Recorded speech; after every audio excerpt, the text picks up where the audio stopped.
Hello students, આપણા ગુજરાતીના અભ્યાસક્રમમાં આપણે ગયા પીરિયડમાં સમાસ વિશે ભણી ચૂક્યા અને તેમાં આપણે ઘણા બધા પ્રકાર પણ ભણ્યા. દ્વંદ્વ સમાસ છે, તત્પુરુષ છે, મધ્યમપદ લોપી છે, બરાબર. અને સમાસ શું કહેવાય તેના પ્રકારો અને તેના ઉદાહરણો પણ જોયા. તો વિદ્યાર્થી મિત્રો, મેં તમને કહ્યું હતું પણ ખરું કે તમે મને આ રીતે સમાસ અને તેના પ્રકારને બધું લખીને ચેક કરાવી દેજો. અમુક 5-7 સ્ટુડન્ટે ચેક કરાવ્યા છે, બાકી ઘણા બધાએ લખ્યું જ નથી હજુ સુધી. તો તમારું નોટબુક ચેકિંગ અને ઇન્ટરનલ માર્ક્સ પણ મૂકવાના શરૂ થઈ જશે અને તમને અમે કહીશું ત્યારે નોટબુક ચેકિંગ માટે રોલ નંબર વાઇઝ પણ આવવું પડશે. તો તમારી નોટબુક દરેક વિદ્યાર્થી દરેક સબ્જેક્ટની નોટબુક વ્યવસ્થિત રીતે પ્રિપેર કરીને રાખે એવી હું આશા રાખું છું. વિદ્યાર્થી મિત્રો, આજના પીરિયડમાં આપણે શબ્દ સમૂહ માટે એક શબ્દ ગ્રામર સેક્શનમાં ભણવાના છે. શબ્દ સમૂહ માટે એક શબ્દ એટલે શું તમને એમ થશે? તો વિદ્યાર્થી મિત્રો, શબ્દ સમૂહ માટે એક શબ્દ એનો અર્થ એવો લેવાય, તમે ટાઇટલમાં જોઈ શકો છો કે જ્યાં ઘણા બધા શબ્દોનો સમૂહ હોય તેના બદલે તેના માટે એક જ શબ્દ વાપરવો, બરાબર. ઘણા બધા શબ્દોનો સમૂહ હોય તેના માટે તેના કરતાં એક જ શબ્દ વાપરવો, તેને શબ્દ સમૂહ માટે એક શબ્દ કહી શકાય. જેમ કે તમને અહીંયા એક્ઝામ્પલમાં આપવામાં આવ્યું છે, તમે જુઓ કે અહીંયા તમને ફર્સ્ટ જે સેન્ટેન્સ આપવામાં આવ્યું છે એમાં કહ્યું છે કે બાજુમાં તાળોબા નામનો પશુ પક્ષીઓનો નિર્ભય રીતે ફરી શકે તેવો આરક્ષિત વિસ્તાર હતો. તો પશુ પક્ષીઓનો નિર્ભય રીતે ફરી શકે, બરાબર, તેવો આરક્ષિત વિસ્તાર. તો તમે શું માનો છો, ક્યાં પશુ કે પક્ષીઓ છૂટા ખુલ્લા નિર્ભય રીતે ફરી શકે? એને શું કહેવાય? તો એને અભયારણ્ય કહેવાય. તમને ખબર જ છે, બરાબર. તો આખું આ સેન્ટેન્સ ઉપરનું ન લખવું હોય તો એની જગ્યાએ તમે શું લખશો કે બાજુમાં તાળોબા નામનું અભયારણ્ય હતું. તો જોયું વિદ્યાર્થી મિત્રો, આટલું બધું લાંબુ સેન્ટેન્સની જગ્યાએ તમે એક શબ્દ વાપર્યો, તો આને શબ્દ સમૂહ માટે એક શબ્દ કહી શકાય. તો જ્યારે પણ કોઈ વાત તમારે એટલી જ સારી રીતે પણ સંક્ષેપમાં લખવી હોય તો તમે શબ્દ સમૂહ માટે એક શબ્દ વાપરી શકો છો, બરાબર.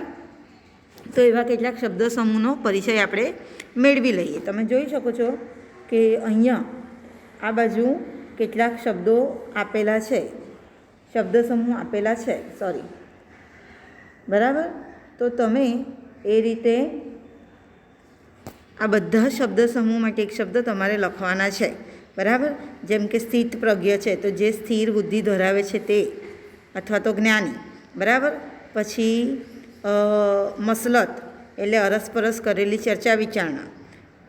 વાર એટલે 3 ફૂટ જેટલું માપ, બરાબર. 1 વાર 2 વાર, તો એ વાર પ્રમાણે પણ ઘણા લોકો પહેલાંના જમાનામાં માપતા હતા, કાપડને બધું, બરાબર. પછી લહણી, તમે જુઓ સ્થિત પ્રજ્ઞ છે, પછી મસલત છે, વાર છે, લહણી છે. હું જસ્ટ તમને 2-4 એક્ઝામ્પલ આપું છું, તમારે આ બધા જ લખવાના છે. શુભ પ્રસંગે ભેટની વહેંચણી, બરાબર. સ્ટુડન્ટ્સ, તમારે આ બધા જ જેટલા અહીંયા ટેક્સ્ટબુકમાં તમને દેખાય છે ને એ બધા જ શબ્દ સમૂહ માટે એક શબ્દ લખવાના છે. આગળ પણ મેં તમને જે કહ્યા અને આ, ઓકે. ચલો, હવે તો આપણે રૂઢિપ્રયોગ આવીશું. રૂઢિપ્રયોગ એ પણ આપણે ઘણા બધા વર્ષોથી ભણીએ જ છે. આપણા અભ્યાસક્રમમાં રૂઢિપ્રયોગ પણ વપરાય જ છે, બરાબર.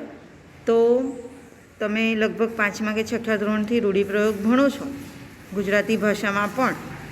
તો વિદ્યાર્થી મિત્રો, તમે જોશો તો અહીંયા તમને એક્ઝામ્પલ આપવામાં આવ્યું છે કે પહેલાં તો એમ કહ્યું છે કે નીચેના સેન્ટેન્સ વાંચો.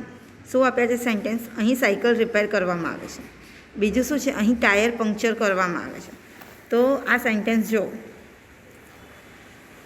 ઓકે. જો પહેલાં સેન્ટેન્સમાં શું છે કે અહીંયા સાયકલ રિપેર કરવામાં આવે છે, તો આપણને ખબર પડે કે હા, કોઈની સાયકલમાં કંઈક પ્રોબ્લેમ હોય તો અહીંયા રિપેર થાય છે. બીજા સેન્ટેન્સમાં શું આપ્યું છે? અહીં ટાયર પંક્ચર કરવામાં આવે. તો શું ખરેખર સારું ટાયર હોય એનું પંચર કરવામાં આવે? નો. એનો મતલબ શું સમજીએ છીએ આપણે કે અહીં ટાયર જે પંક્ચર થયેલું હોય એનું રિપેરિંગ થાય છે, બરાબર. ભલે એમ લખેલું હોય કે અહીં ટાયર પંક્ચર કરવામાં આવે છે, પણ એનો મિનિંગ આપણે એવું સમજીએ છીએ કે અહીં પંક્ચર ટાયરનું રિપેરિંગ થાય છે. ઓકે.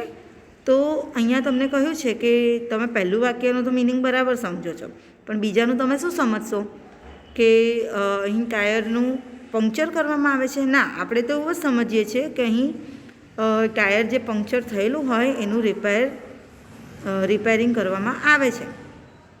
પણ જો તમે આવું સમજો છો તો એ કેમ સમજો છો એવું કહે છે, કારણ કે એવું આપણે રૂઢી એક માન્યતા છે આપણી, બરાબર, કે દુકાનમાં કોઈ જગ્યાએ ટાયરને પંક્ચર નથી કરવામાં આવતું, એ રિપેર જ થાય, બરાબર. તો પરંપરાના કારણે અને રૂઢિના કારણે થતું હોય છે. તો આપણી ભાષામાં એવા કેટલાક રૂઢિપ્રયોગો આપ્યા છે જે સંસ્કૃતિ અને સમાજ, વિશેષ ભાષા વપરાશ આદિને કારણે આપણને મળતા હોય છે. તો એવા કેટલાક રૂઢિપ્રયોગો અહીંયા આપ્યા છે જે જુદી જુદી ભાષામાં પણ મિનિંગ બધાનો સેમ જ થાય છે. તમને ત્રણેય ભાષામાં આપવામાં આવે છે, ગુજરાતી, હિન્દી અને ઇંગ્લિશ. ઓકે. તો તમે આ લખશો, બરાબર. રૂઢિપ્રયોગ ટાઇટલ આપી અને તમારે આ લખવાનું છે. તો સી સ્ટુડન્ટ્સ, અણીના વખતે, બરાબર, ગુજરાતીમાં આપ્યું છે. પછી હિન્દીમાં એને શું કહે? એન વખત પર. ઇંગ્લિશમાં in the Nick of time. Okay. પછી 4th નંબરનું જો, આંખની કીકી. હિન્દીમાં કહેવાય આંખ કા તારા, અને ઇંગ્લિશમાં શું કહેવાય? એપલ ઓફ વન્સ આઈ. તો એવી રીતે તમે આ ત્રણેય ભાષામાં લખશો. ત્યાર પછી ગુજરાતી ભાષામાં કેટલાક રૂઢિપ્રયોગો છે અને એના મિનિંગ છે, બરાબર, મિનિંગ.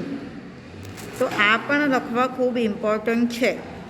તો તમે આ પણ લખશો કે ગુજરાતી ભાષામાં રૂઢિપ્રયોગો અને તેના અર્થ, જેમ કે અંતરમાં ઓછું લાવવું તો હૃદયથી દુઃખી થવું, એનો મિનિંગ થાય છે, બરાબર. પછી ત્યાર પછી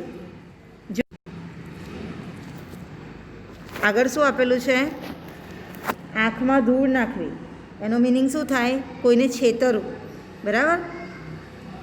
ત્યાર પછી જીભ ન ઉપડવી એટલે બોલી ન શકવું, બરાબર. તો આવી રીતે તમારે આ પણ લખવાનું છે, બધા જ રૂઢિપ્રયોગો, તેના અર્થ. ઓકે. તો એ બધા જ રૂઢિપ્રયોગ તમે લખી નાખશો, આ બધા જ,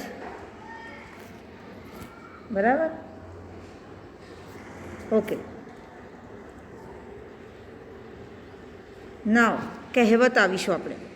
અહીંયા શું કીધું છે કે વિદ્યાર્થી મિત્રો, તમને ખબર જ હશે કે કઈ રીતે દરેક લેંગ્વેજમાં અલગ અલગ કહેવત હોય છે. કહેવત એ શું છે કે એક વાક્ય જેમાં ઘણું બધું ઊંડું જ્ઞાન છુપાયેલું હોય છે, મોરલની વાત છુપાયેલી હોય છે, જેમાંથી ઘણું બધું સમજવા મળે છે, બરાબર. જેમાં કોઈ વસ્તુનો ઈશારો હોય, જેમાં કોઈ એવી સાચી વાત હોય છુપાયેલી. તો આ બધી જ વસ્તુ આપણને કહેવત દ્વારા ખબર પડે છે, બરાબર. હવે તમને એના એક્ઝામ્પલ્સ આપવામાં આવ્યા છે. જો, બોલે તેના બોર વેચાય, બરાબર. તો આનો મતલબ શું છે કે તમે ક્યાંક પણ તમારી વાત રજૂ કરશો તો સામેવાળા વ્યક્તિને તમારી વાત કન્વે થશે, બરાબર. તો એનો અહીંયા તમને મિનિંગ શું કીધું છે કે તમે આ વાત કહેવત વાંચો અને પછી તમને શું સમજાય છે તે જુઓ કે કોઈ વસ્તુ વિશે બોલવું પડશે, તેની જાહેરાત કરવી પડશે, અર્થાત જે બોલશે તેનું જ કામ દેખાશે. હવે નીચેની કહેવત વાંચો. ભાવતું હતું ને વૈદે કહ્યું. બીજી કહેવત શું છે કે ભાવતું હતું ને વૈદે કહ્યું. એનો મતલબ શું છે કે તમને જે વસ્તુની મેળવવાની બહુ આશા હતી, ઈચ્છા હતી, એ જ વસ્તુ તમને મળી જાય. સામાન્ય રીતે ડૉક્ટર કે વૈદ પાસે જવાનું થાય તો તેમની કડવી દવાની બીક લાગતી હોય, તેઓ આ જ ખાઓ, આ ન ખાઓ, ખબર છે ને, આપણને પરેજી પાડવી પડે કોઈ બીમારીમાં વગેરેની પરેજી પાડવાનું કહેશે, તેવી બીક અને લાગણી હોય છે. પણ તેના બદલે જો દાંતમાંથી લોહી નીકળે અને ડૉક્ટર કહે કે આઈસ્ક્રીમ ખાઓ તો એવા દર્દની તકલીફ થતી નથી. ઉલટું એના કારણે કહી શકાય કે મારે આઈસ્ક્રીમ ખાવો જ છે. મને ડૉક્ટરે કહ્યું છે, બરાબર. અર્થાત જે કરવું ગમે છે તે જ કરવાની સલાહ મળે. આપણને જેની ઈચ્છા હોય, જે કરવું ગમતું હોય તેની જ આપણને એ જ કામ કરવાની સલાહ મળે. એટલે કે તમે જોઈ શકો છો કે કહેવત એક લાંબા વાક્ય જેવી હોય છે અને તેના દ્વારા ઘણું બધું કહી શકાય છે, સૂચવી શકાય છે. આ કહેવત કોઈ પણ ભાષાનો અનેરો ખજાનો છે. આ કહેવતમાં ઊંડી સમજ છુપાયેલી હોય છે. તમને ખબર છે કે દરેક ભાષામાં કહેવતો તો હોય જ છે અને તમે ધ્યાનથી વાંચો તો તમને એ પણ ખ્યાલ આવશે કે દરેક ભાષામાં વધતે ઓછે અંશે માનવ મન, સમાજ આદિના પ્રતિબિંબ ઝીલતી કહેવતો હોય છે. જેથી જુદી જુદી ભાષાની હોવા છતાં પણ આપણને કહેવતોમાં સામ્ય જોવા મળે છે. શું જોવા મળે છે? સામ્ય. સામ્ય એટલે શું? કે એક સરખાપણું. નીચેના કોઠામાં આપેલી ગુજરાતી, હિન્દી અને અંગ્રેજી કહેવત જુઓ અને જે તમને આપોઆપ સ્પષ્ટ થઈ જશે, બરાબર. જુઓ, ગુજરાતીમાં શું છે? સોબત તેવી અસર, બરાબર. તો હિન્દીમાં શું છે? જૈસા સંગ વૈસા રંગ. ઇંગ્લિશમાં શું છે? A man is known by the company he keeps. Okay, જેવી તમે કંપની, જેવા તમે ફ્રેન્ડ્સ રાખો તેવી જ તમે ઓળખાશો, તેવા જ તમે ઓળખાવો, બરાબર. ત્યાર પછી 100 દાડા સાસુના તો એક દાડો વહુનું. હિન્દીમાં શું કહેવાય? 100 સુનાર કી ઓર એક લુહાર કી. તો ઇંગ્લિશમાં શું કહે છે? Every dog has his day. ત્યાર પછી આગળ કોઈ કહેવત જોઈએ.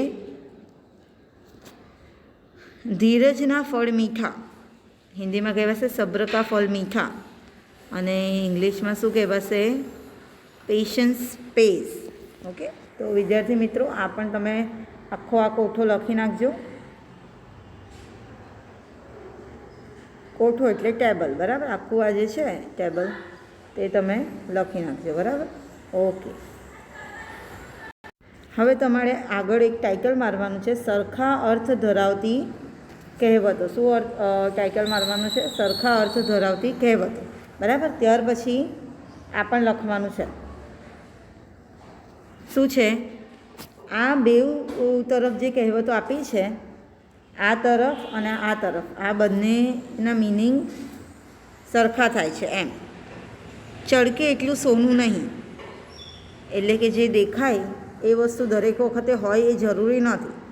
તો એનું શું આપ્યું છે? ઉજળું એટલું દૂધ નહીં, એટલે જે તમને વ્હાઈટ દેખાય છે એ બધું જ સફેદ દૂધ જ હોય એ જરૂરી નથી. એટલે કે તમને જે દેખાય છે એ હોય એવું જરૂરી નથી, બરાબર. પછી આવી જો કુમળું ઝાડ વાવીએ તેમ વળે, બરાબર, એ પણ આપી છે. તો આગળ શું છે? પાકે ઘડે કાંઠા ન ચડે. એ આ બંને સરખા અર્થ ધરાવતી કહેવતો છે, બરાબર. ત્યાર પછી તમારે બીજું એક ટાઇટલ આપવાનું છે કે વિરોધી અર્થ ધરાવતી કહેવતો. શું ટાઇટલ આપવાનું છે? વિરોધી પરિસ્થિતિનો અર્થ ધરાવતી કહેવતો, એટલે કે જેને ઓપોઝિટ છે, બરાબર. પહેલાં શું કીધું છે? અહીંયા જુઓ, ઝાઝા હાથ રળિયામણા, એટલે કે બહુ બધા લોકો સાથે મળીને કામ કરે તો સારી રીતે થાય. તો અહીંયા શું કીધું છે? ઝાઝે દાયરે વેતરવણ થાય, એટલે કે બહુ બધા લોકો સાથે મળીને કામ કરે ને તો એમાં કશું જ નીપજે નહીં, ઉલટાનું કામ બગડે એમ. ઓકે,